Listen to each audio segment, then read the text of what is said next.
Press మాత్రం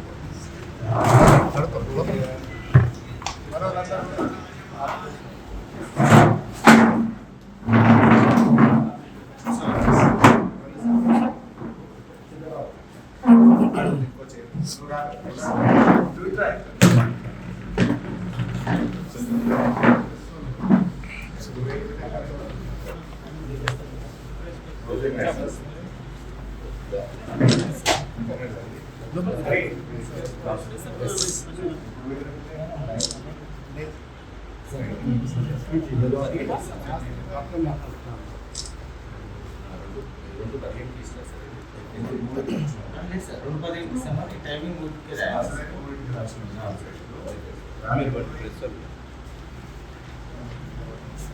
night ఎలా sir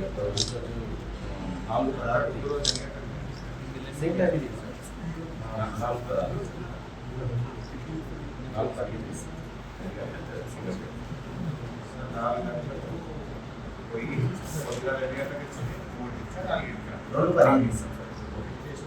లేదు సార్ ఈ టైమింగ్ ఈ డ్రైవర్ అనేది 2:15 చేసినప్పుడు 3 గంటలకే కంటిన్యూ అవుతుంది సార్ 4 సాయంత్రం 3 పొద్దుగాల 3 వస్తుంది 13 గంటలు వస్తుంది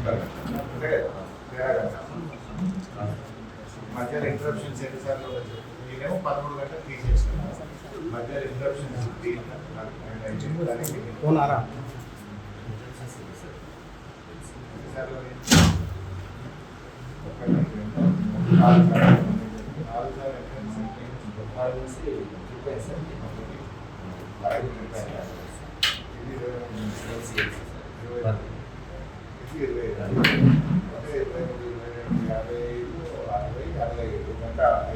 సార్ అన్ని 23 నిమిషాలు మధ్య సార్ లీడర్స్ ఉంటాయి కదా సార్ మధ్య ఈ దిగ్వాల్ లీడర్ సార్ 22 నిమిషాలు ఇదొక అర్ధగంట వేరే అదొక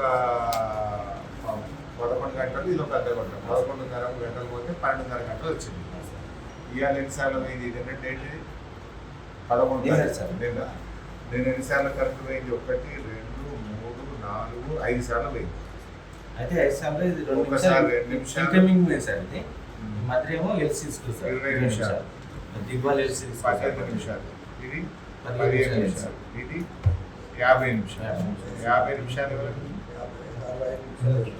50 నిమిషాలు లేదు సార్ అన్న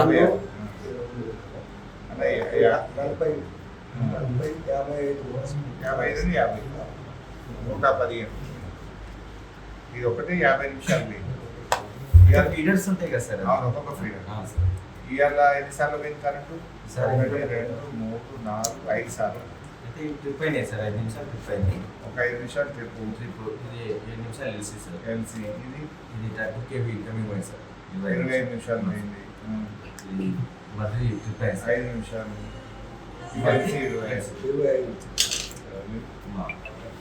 దోస్తా సార్ దోస్తా దోస్ సార్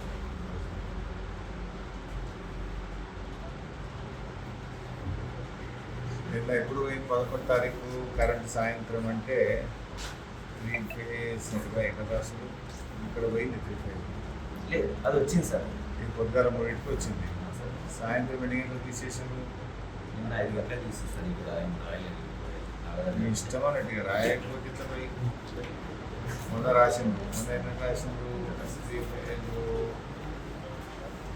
ఎన్ని గంటలు ఇది 5 సార్ 5 ఈడ ఎన్ని గంటలకు పోయింది 3 ఫేజ్ సాయంత్రం 4:15 తీసేసాను 4:15 తీస్తే మరి 5 ఎందుకు రాస్తారు ఈడ రాయాలి కదా 4:15 అంటే నీకు 45 నిమిషాలు సింగిల్ ఫేజ్ ఉన్నట్టే కదా నువ్వు 5 సింగిల్ ఫేజ్ చేసినట్టు 4 బాగుంటే తీసేసుకున్నావు సింగిల్ ఫేజ్ మరి రాసుడేమో 5 నుంచి సింగిల్ ఫేజ్ అని రాస్తున్నావు అంటే 1 గంట తక్కువ రాస్తున్నావు ఎంట్రీ చేసి గంటకి ఏమన్నా అనేది రాస్తాను సార్ 4 బావని రాయి మరి రాయలే కదా నువ్వే చెప్తున్నావు 4 బాబుకు 3 ఫేజ్ వేసినావు 4:15 PM సింగిల్ ఫేజ్ అయింది అంతే కదా మరి నువ్వు రాసుడేమో 5కి రాస్తున్నావు ఇక 4:15 పోయి ఎప్పుడు వచ్చింది పొద్దుగాల 2:10 మీరుగా ఇక్కడే సార్. 4కి వచ్చింది 3 ఫేస్. నువ్వు అవదా చెప్తున్నావు. లేదు సార్ 3 సార్ 2:15కి ఇస్తాం సార్ ఇది టైమింగ్. అయితే మీ ఏంటి మా గంట ఇది చేస్తాం కదా సార్, దానిలో రాస్తాం. 4 బజేకి వచ్చిన ప్రశ్న 3 గంటలకు సార్. 3 సార్ 3 గంటలకు వచ్చిన ప్రశ్న. 4కి పోతుంది, 3కి వస్తుంది, 11 గంటలు పోతుంది కాదు. 12 గంటలు ఇస్తుంది, రైతులకు 13 గంటలు ఇస్తుంది. ఆ 13 గంటలు 4 సార్లు ట్రిప్ అవుతుంది. అంతేనా? ఎవరైనా దోస్తా ప్రశాంత్ బాగున్నావా? ప్రశాంత్ ప్రశాంత్ హరీష్ రావు మాణిక్రావు సాబ్ ఉన్నాడు. ఏం సంగతి? గుడ్ ఈవినింగ్ తమ్ముడు. ఏమి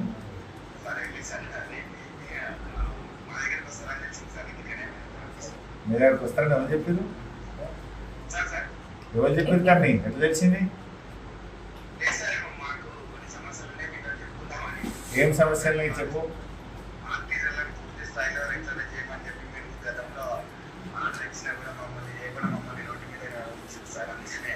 ఆర్టీసీలో రెగ్యులరైజ్ చేయమని చెప్తే చేస్తలేదు, చేయాలి ఒకటి. ఇంకా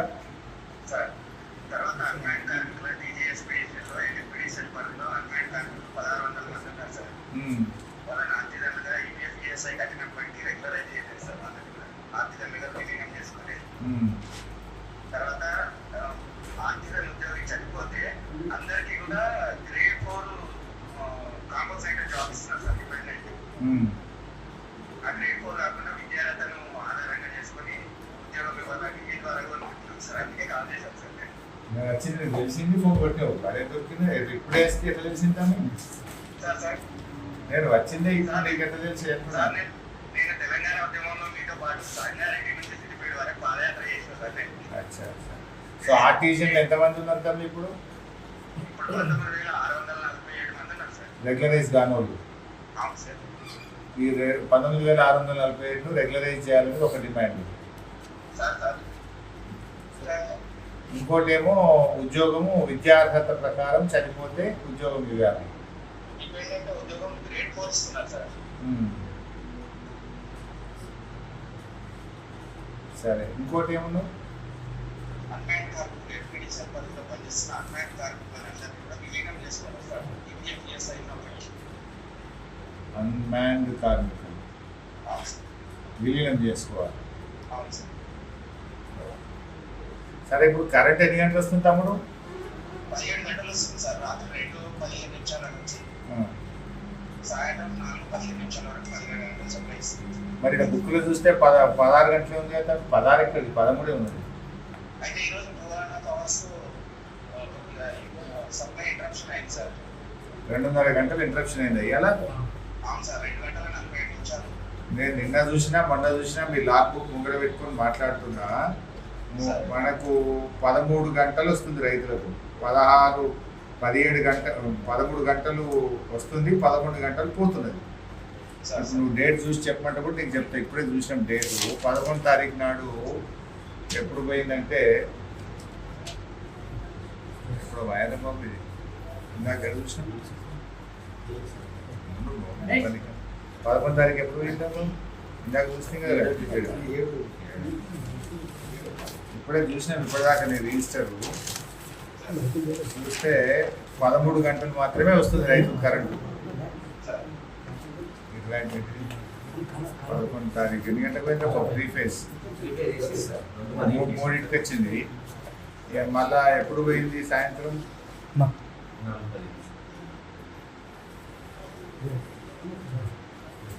4:15. రాయలే ఇక మీరు రిజిస్టర్ చేస్తే ఖరాబలేదు అంతే కదా. ఇక్కడ 3కి వచ్చింది. ముందు రోజు చూస్తే ఇంకో 10 తారీఖు నాడు 4కి కరెంట్ పోయిందిరా బాబు. సింగిల్ ఫేజ్ 4కి సింగిల్ ఫేజ్ వచ్చింది, పోయింది. రాత్రి సాయంత్రం 4 గంటలకు 10 తారీఖు నాడు సింగిల్ ఫేజ్ వేశారు బాబు. 15వ తారీఖు నాడు ఎప్పుడు వచ్చింది పొద్దున అంటే 4కి వచ్చింది.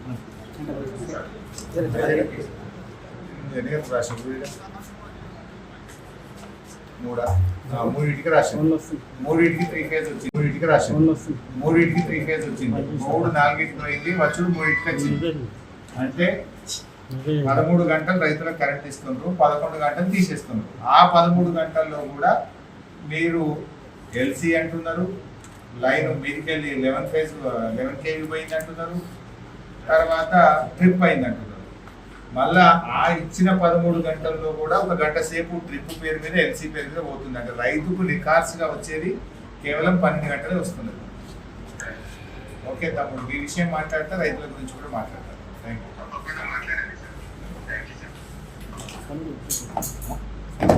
ఏ సార్ నువ్వు ఎట్లా వచ్చినావు? నేను వచ్చింది ఎట్లా వచ్చింది? కోయిర్లో ఘోరకుందట. మా ఎమ్మెల్యే సార్ చెప్తుండ్రు అసలు కరెక్ట్ గంట ట్రిప్ అవుతుందట. కోయిర్లో రోజుకు 10 సార్లు పోతుందట కరెంట్. లో వోల్టేజ్ వస్తుందట, అన్ని మోటార్లు కాలిపోతున్నాయట, ఇంట్లో కాలిపోతున్నాయట. రైతులు ఫోన్ చేస్తున్నారు. 2 months అంటే మస్తు టైం అయిపోయింది. కోయిర్లో డిపార్ట్మెంట్ ఉంటుంది కదా బాగా, అసలు కరెంటే ఉంటుంది కదా కోయిర్లో. రోజు 10 సార్లు అవుతుందట కరెంట్. లో వోల్టేజ్ వస్తుందట కోయిర్లో. అగ్రికల్చర్ కనెక్షన్స్ ఇండిపెండింగ్ ఉన్నాయి, ఆడ ఇండిపెండింగ్ ఉన్నాయి. రిలీజ్ కోసం అప్లికేషన్స్ ఏమున్నాయి? వ్యవసాయ విద్యుత్ కనెక్షన్లు చాలా పెండింగ్ ఉన్నాయి సంగారెడ్డి జిల్లాలో. ఎస్టిమేటేషన్ సరే, మెటీరియల్ నుంచి రిలీజ్ కావాలి కదా. రిలీజ్ అయితే లెక్క, రైతు కనెక్షన్ ఇస్తే లెక్క. అన్ని పెండింగ్ ఉన్నాయి. రైతు కనెక్షన్ కోయిర్లు ఎన్ని ఉన్నాయి, ఈడెన్ని ఉన్నాయి?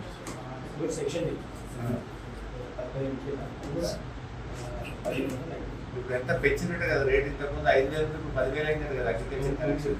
9,700 రూపాయలు అన్ని కలిపి.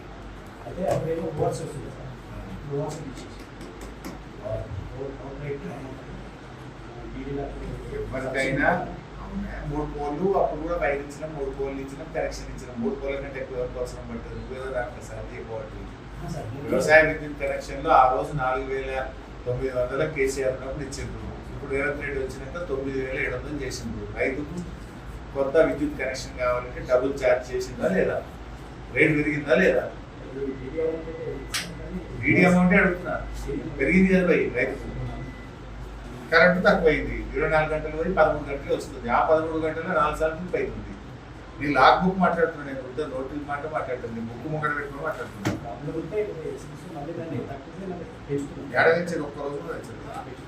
చూపి నాకు ఇల్లు చూపి, ఇల్లు చూపి దగ్గర ఉంచాడు ఒకరోజు చూపి, ఒకరోజు కలిసింది.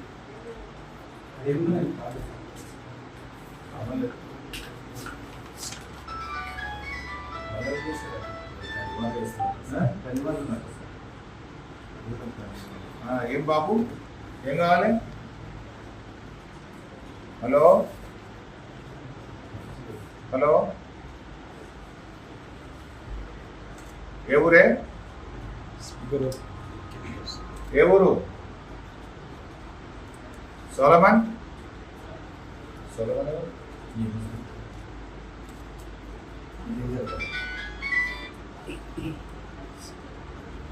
సోలమన్. హలో చెప్పు బాబు, ఏం కావాలి బాబు?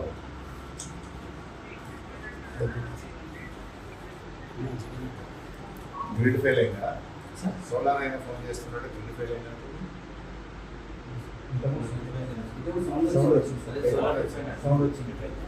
సోలార్ ట్రిప్ అయిందా? ఒక్క నిమిషం ఆపరేటర్కి ఇస్తా, మాట్లాడతాను.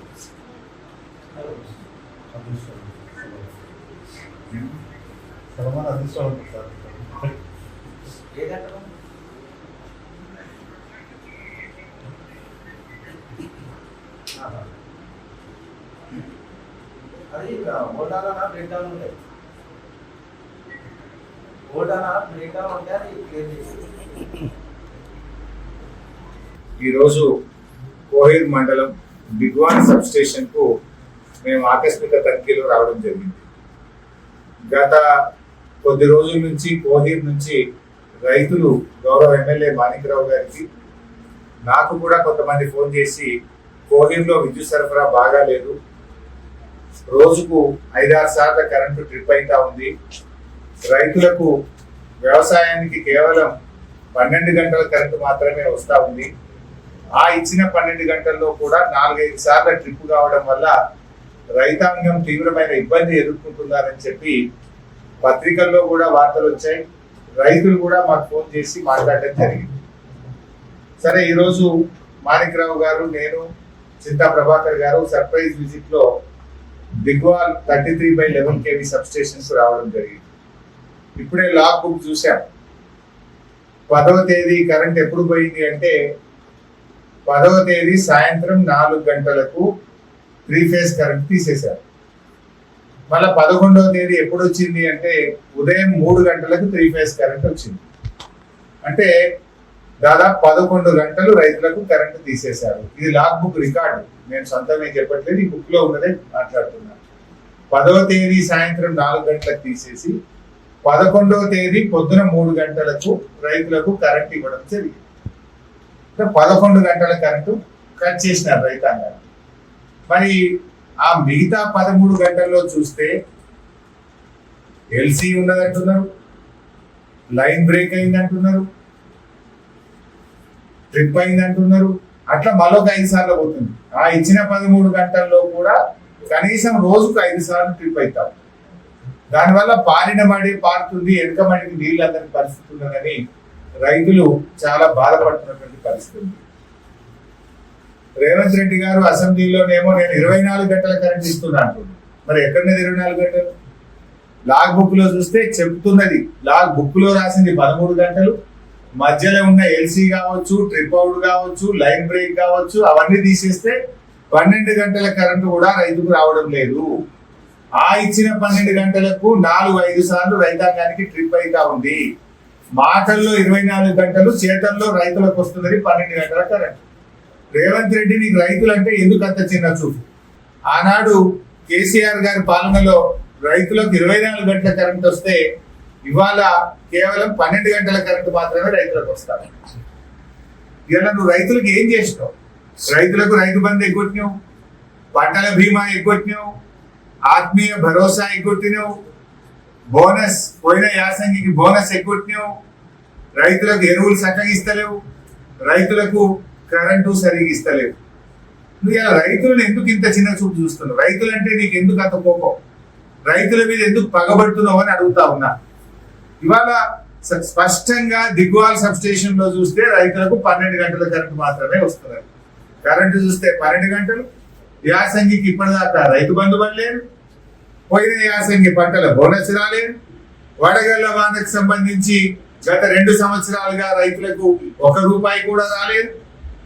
రైతుల మీద రేవంత్ రెడ్డి చిన్న చూపు చూస్తున్నాడు. రైతులంటే పగబడతా ఉన్నాడు. ఉప ముఖ్యమంత్రి బట్టి విక్రమార్క గారు విద్యుత్ శాఖ మంత్రిగా శాసనసభలో 24 గంటల కరెంట్ ఇస్తున్నామని చెప్పడం కాదు. ఇవాళ నేను దిగ్వాల్ సబ్ స్టేషన్ లో ఉండి మా గౌరవ ఎమ్మెల్యేలతో కలిసి మాట్లాడుతా ఉన్నా. రైతులకు వస్తున్నది 12 గంటల కరెంట్. ఇంకా బాధగలిగే అంశం ఏంటంటే కొత్త వ్యవసాయ విద్యుత్ కనెక్షన్లకు ఆ రోజు కేసీఆర్ గారు ఉన్నప్పుడు 4,900 రూపాయల డీడీ కడితే వ్యవసాయ విద్యుత్ కనెక్షన్లు ఇచ్చేవాళ్ళు. ఇక రేవంత్ రెడ్డి వచ్చినాక డబుల్ చేసిండు, 9,700 చేసిండు డీడీ. అదే ఆ రోజు 4,900కే విద్యుత్ కనెక్షన్ ఇస్తే ఇవాళ నువ్వు 9,700 రూపాయలకి ఎందుకు పెంచినావు? డబుల్ ఎందుకు చేసినావు? రైతులకు నువ్వు తగ్గిస్తావా పెంచుతావా? మాటల్లో రైతు ప్రభుత్వం, చేతల్లో రైతు వ్యతిరేక ప్రభుత్వం. ఇలా వ్యవసాయ విద్యుత్ కనెక్షన్లకు కొత్త కనెక్షన్లకు డబుల్ రేట్ చేసినావు, 9,700 పెంచినావు. రాష్ట్ర వ్యాప్తంగా వేలాది వ్యవసాయ విద్యుత్ కనెక్షన్లు పెండింగ్ లో ఉన్నాయి. కనెక్షన్లు రిలీజ్ చేయడంలో కూడా ఆలస్యం జరుగుతూ ఉంది. స్టోర్ లో మెటీరియల్ లేదు, రైతులు ఇబ్బంది పడతా ఉన్నారు. కాలిపోయిన ట్రాన్స్ఫార్మర్లకు రైతుల మీదనే భారం పడతా ఉంది. వెంటనే ట్రాన్స్ఫార్మర్లు మార్చడం లేదు. లో వోల్టేజ్ ఉన్న చోట అడిషనల్ డిటిఆర్లు పెట్టడంలో ప్రభుత్వం ఫెయిల్ అయిపోయింది.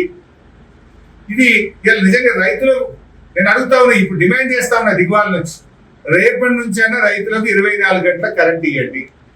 లేదంటే చెంపలేసుకొని తప్పైంది, మేము 24 గంటలు ఇయ్యము, 12 గంటలే ఇస్తాము అని చెప్పండి.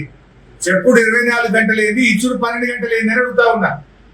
నిజంగా 24 గంటలు ఇచ్చేది ఉంటే రేపటి నుంచి రైతులకు 24 గంటల కరెంట్ ఇవ్వాలని నేను ఈరోజు రైతాంగం పక్షాన్ని డిమాండ్ చేస్తాను. ఇంకా మోసం చేయకండి. ఎన్నికల ముందు మోసమే, ప్రభుత్వంలో వచ్చినాక మోసమే. మీకు ఇక నువ్వు థర్డ్ డిస్కౌంట్ పెట్టినావు. ఎందుకు థర్డ్ డిస్కౌంట్ పెట్టినావు? వాళ్ళ కొత్త అప్పులు చేయడానికి ఎస్పీడీసీఎల్లో ఎంపీడీసీఎల్లో కొత్త అప్పుల కోసమే థర్డ్ డిస్కౌంట్ పుట్టించినావు. ఉన్న బకాయిలు అప్పులన్నీ థర్డ్ డిస్కౌంట్ కు ట్రాన్స్ఫర్ చేసి ఎస్పీడీసీఎల్లో ఎంపీడీసీఎల్లో అప్పులు లేవని చూపించి మళ్ళీ కొత్త అప్పులు చేసి కమిషన్లు దొబ్బడానికి అండర్ గ్రౌండ్ కేబుల్ వేయడానికి నయా నాటకం ఆడుతూ ఉన్నారు మీరు. ఈ కొత్త డిస్కామ్ ఎట్లా పనిచేస్తుంది? ఒక గ్రామం ఉంటే ఆ గ్రామంలో ఇండ్లు ఉంటాయి, ఇండ్లకు ఒక ఏఈ ఉంటాడు, వ్యవసాయ బావులకు ఒక ఏఈ ఉంటాడా? ఎట్లా జరుగుతుంది? ప్రాక్టికాలిటీ ఎక్కడుంది అందులో? కేవలం మీరు బ్యాంకులను ఫైనాన్స్ కంపెనీలను మోసపుచ్చడానికి కాగితం మీద డిస్కౌంట్ గుర్తించి మీరు ఇలా కొత్త అప్పులు చేయడానికి మీరు నాటకానికి తెరలేపుతా ఉన్నారు. అప్పుల కోసం తెరలేపారు మీరు. ప్రజలకు అర్థమవుతా ఉంది ఎట్లయితే అప్పులు పుట్టాయి. ఆల్రెడీ మీరు డిస్కౌంట్లకు ఇవ్వాల్సిన డబ్బులు ఇస్తలేరు. 55,000 కోట్ల రూపాయలు ఇలా డిస్కౌంట్లు అప్పులలో ఉన్నాయి. దేశంలో ఎక్కడ లేదు. మీరు ఇవాళ డిస్కౌంట్లకు ఉచిత విద్యుత్తు కానీ 200 యూనిట్ల విద్యుత్తు డబ్బులు ప్రభుత్వం చెల్లించడం లేదు. 6 నెలలైంది ఇళ్లకు కొత్త మీటర్లు ఇస్తలేరు. 6 నెలల నుంచి మీటర్లు లేవట. 6 నెలల నుంచి ఇళ్లకు కొత్త మీటర్లు దరఖాస్తు పెట్టుకున్నా ఇంతవరకు ఇవ్వని పరిస్థితి ఉన్నది. అదే విధంగా మా ఆర్టీజీఎన్లంతా కూడా సమ్మె చేస్తా ఉన్నారు. నేను ఆర్టీజీఎన్ల పక్షాన ఆ రోజు కేసీఆర్ గారు బీఆర్ఎస్ ప్రభుత్వం రెగ్యులరైజ్ చేసింది. మిగతా వాళ్ళని కూడా చేయడానికి బీఆర్ఎస్ ప్రభుత్వం ఉత్తర్వులు ఇచ్చింది. రాష్ట్ర వ్యాప్తంగా 19,647 మంది ఆర్టీజీఎన్లు సమ్మె చేస్తా ఉన్నారు. వాళ్ళందరినీ రెగ్యులరైజ్ చేయాలని చెప్పి బీఆర్ఎస్ పార్టీ పక్షాన డిమాండ్ చేస్తున్నాం. ఆర్టీజీఎన్ల సమ్మెకు మద్దతు పలుకుతా ఉన్నాం. అదే విధంగా ఈ చనిపోయినటువంటి ఆర్టీజీఎన్ల పిల్లలకు క్వాలిఫికేషన్ బేసిస్ న ఉద్యోగాలు ఇవ్వాలని చెప్పి, వాళ్ళ పిల్లలకు ఏ విద్యార్హత ఉంటే దానికి తగిన ఉద్యోగం ఇవ్వాలని చెప్పి కూడా డిమాండ్ చేస్తా ఉన్నాం. అదే విధంగా ఎన్పీడీసీఎల్ లో అన్మాన్డ్ కార్మికులను కూడా ఎన్పీడీసీఎల్ లో విలీనం చేసుకోవాలని, వాళ్ళని రెగ్యులరైజ్ చేయాలని చెప్పి కూడా ఈ అన్మాన్డ్ కార్మికుల పక్షాన కూడా డిమాండ్ చేస్తా ఉన్నాం. మరి మళ్ళొకసారి ఫైనల్ గా చెప్పేది, ఇలా రైతులకు ఎక్కడ కూడా 24 గంటల కరెంట్ వస్తలేదు. రైతులకు వస్తున్నది కేవలం ఇవో లాగ్ బుక్. సబ్ స్టేషన్ లో లాగ్ బుక్ ముందు పెట్టుకొని మాట్లాడుతున్నాం, 12 గంటల కరెంటే వస్తుంది. ఇందులో రాసింది 13 గంటలు. మధ్యలో లైన్ ఇంటరప్షన్, కటింగ్, ఎల్సీ పేరు మీద ఇంకో గంట పోతే రమారమి 12 గంటల కరెంట్ మాత్రమే రైతులకు వస్తున్నది. మరి మీరు చెప్పు 24 గంటలేదు అయితే 24 గంటలు ఇవ్వండి. లేదు చెంపలేసుకొని తెలంగాణ రైతాంగానికి మాకు శాతం అయితే లేదు, కాంగ్రెస్ ప్రభుత్వం రైతుల్ని మోసం చేసింది, మేము 12 గంటలు ఇస్తామని చెప్పండి. ఎంతకాలం మోసం చేస్తావు? మొన్న నేను నర్సాపూర్ మెదక్ జిల్లా సబ్ స్టేషన్ పోతే, సింతా లక్ష్మారెడ్డి గారు మేము పోతే అక్కడ కూడా 12 గంటలే వచ్చింది. ఇవాళ ఇక్కడ సంగారెడ్డి జిల్లా జహీరాబాద్ తాలూకా కోహిర్ మండలం దిగ్వాల్ సబ్ స్టేషన్ కి వస్తే ఇక్కడ కూడా 12 గంటలే వస్తున్నది. ఎందుకు? రైతులంటే చిన్న చూపు. ఏ విషయంలో కూడా నువ్వు రైతులకు ఇచ్చిన మాట నిలుపుకోలేదు. పంటల బీమా అసెంబ్లీలో చెప్పినావు, మోసం చేసినావు. 3 పంటలకు రైతు బంధు ఎగబెట్టావు. ఒక్కొక్క రైతుకు రేవంత్ రెడ్డి ఎగబెట్టింది 21,000 కోట్లు. రైతు బంధు కింద 21,000 కోట్లు ఎగబెట్టింది. ఎట్లా? ఈ యాసంగి 8,000 కోట్లు, పోయిన యాసంగి 8,000 కోట్లు, 16,000. అంతకుముందు ఒకసారి 3 ఎకరాల దాకానే ఇచ్చిండు, సగం ఇచ్చిండు, సగం ఎగబెట్టిండు. అవి 4,000 కోట్లు. అంటే 20,000 కోట్ల రూపాయలు రైతు బంధు ఎగబెట్టిండు. ఆ 20,000 కోట్లు రుణమాఫీ చేసిన అంటాడు. ఈడ ఎగబెట్టినవు అని ఇచ్చిన అంటాడు. 20,000 కోట్ల రైతు బంధు ఎగబెట్టినవు, ఈ 20,000 తీసుకుపోయి రుణమాఫీ చేసిన అని చెప్పి రైతుల్ని మోసపుచ్చుతున్నావు. ఇలా రుణమాఫీ కూడా 40 పైసలు అయింది, 60 పైసల మందికి ఇంకా రుణమాఫీ కాలే. ఆ ఇచ్చిన రుణమాఫీ ఎక్కడిదంటే రైతు బంధు ఎగ్గొట్టినావు, గా పైసల్ని రుణమాఫీకి ఇచ్చినావు. 2.5 పంటలకు ఇవ్వలేను. 2 సార్లు మొత్తానికి రైతు బంధు ఇవ్వలేదు, ఒకసారి 3 ఎకరాల దాకానే ఇచ్చినావు. అంటే 20,000 కోట్ల రూపాయల రైతు బంధు ఎగబెట్టినావు, 20,000 కోట్లు గవే రుణమాఫీకి ఇచ్చినావు. అంటే నీ రుణమాఫీ బోగస్. రుణమాఫీ పేరిట రైతులకు దగా చేసినావు, రైతు బంధు ఎగ్గొట్టినావు నువ్వు. నీ 15,000 రైతు బంధు ఏమో కానీ ఉన్న రైతు బంధు కూడా ఇస్తలేవు నువ్వు. బీఆర్ఎస్ ప్రభుత్వం ఉన్నప్పుడు బరాబర్ రైతు బంధు కరోనా వచ్చినా ఇచ్చింది, కష్టం వచ్చినా ఇచ్చింది. 11 విడతలు బరాబర్ ఆగకుండా రైతు బంధు ఇచ్చినావు. నువ్వు ఈ గవర్నమెంట్ వచ్చినాక 5 విడతలే ఇప్పటికీ. 5 విడతల్లో నువ్వు 3 విడతల రైతు బంధు ఎగ్గొట్టినావు, 2 సార్లు మాత్రమే ఇచ్చినావు. రైతు బంధుకు రామ్ రామ్ చేసినావు. 24 గంటల కరెంటుకు రామ్ చేసినావు. పంటల బీమాకు రామ్ చేసినావు. అంతా మోసం అయిపోయింది. ఇప్పటికైనా మేము రేవంత్ రెడ్డి డిమాండ్ చేస్తున్నాం, రైతాంగానికి తక్షణమే 24 గంటల కరెంట్ ఇవ్వాలని, వ్యవసాయ విద్యుత్ కనెక్షన్లు విడుదల చేయాలని, ఇండ్లకు డబ్బులు కట్టిన వారికి తక్షణమే మీటర్లు పెట్టాలని, అదే విధంగా రైతు బంధు యాసంగి డబ్బులు తక్షణమే విడుదల చేయాలని, ఆర్టిజన్స్ అందరినీ రెగ్యులరైజ్ చేయాలని చెప్పి బీఆర్ఎస్ పార్టీ పక్షాన డిమాండ్ చేస్తారు.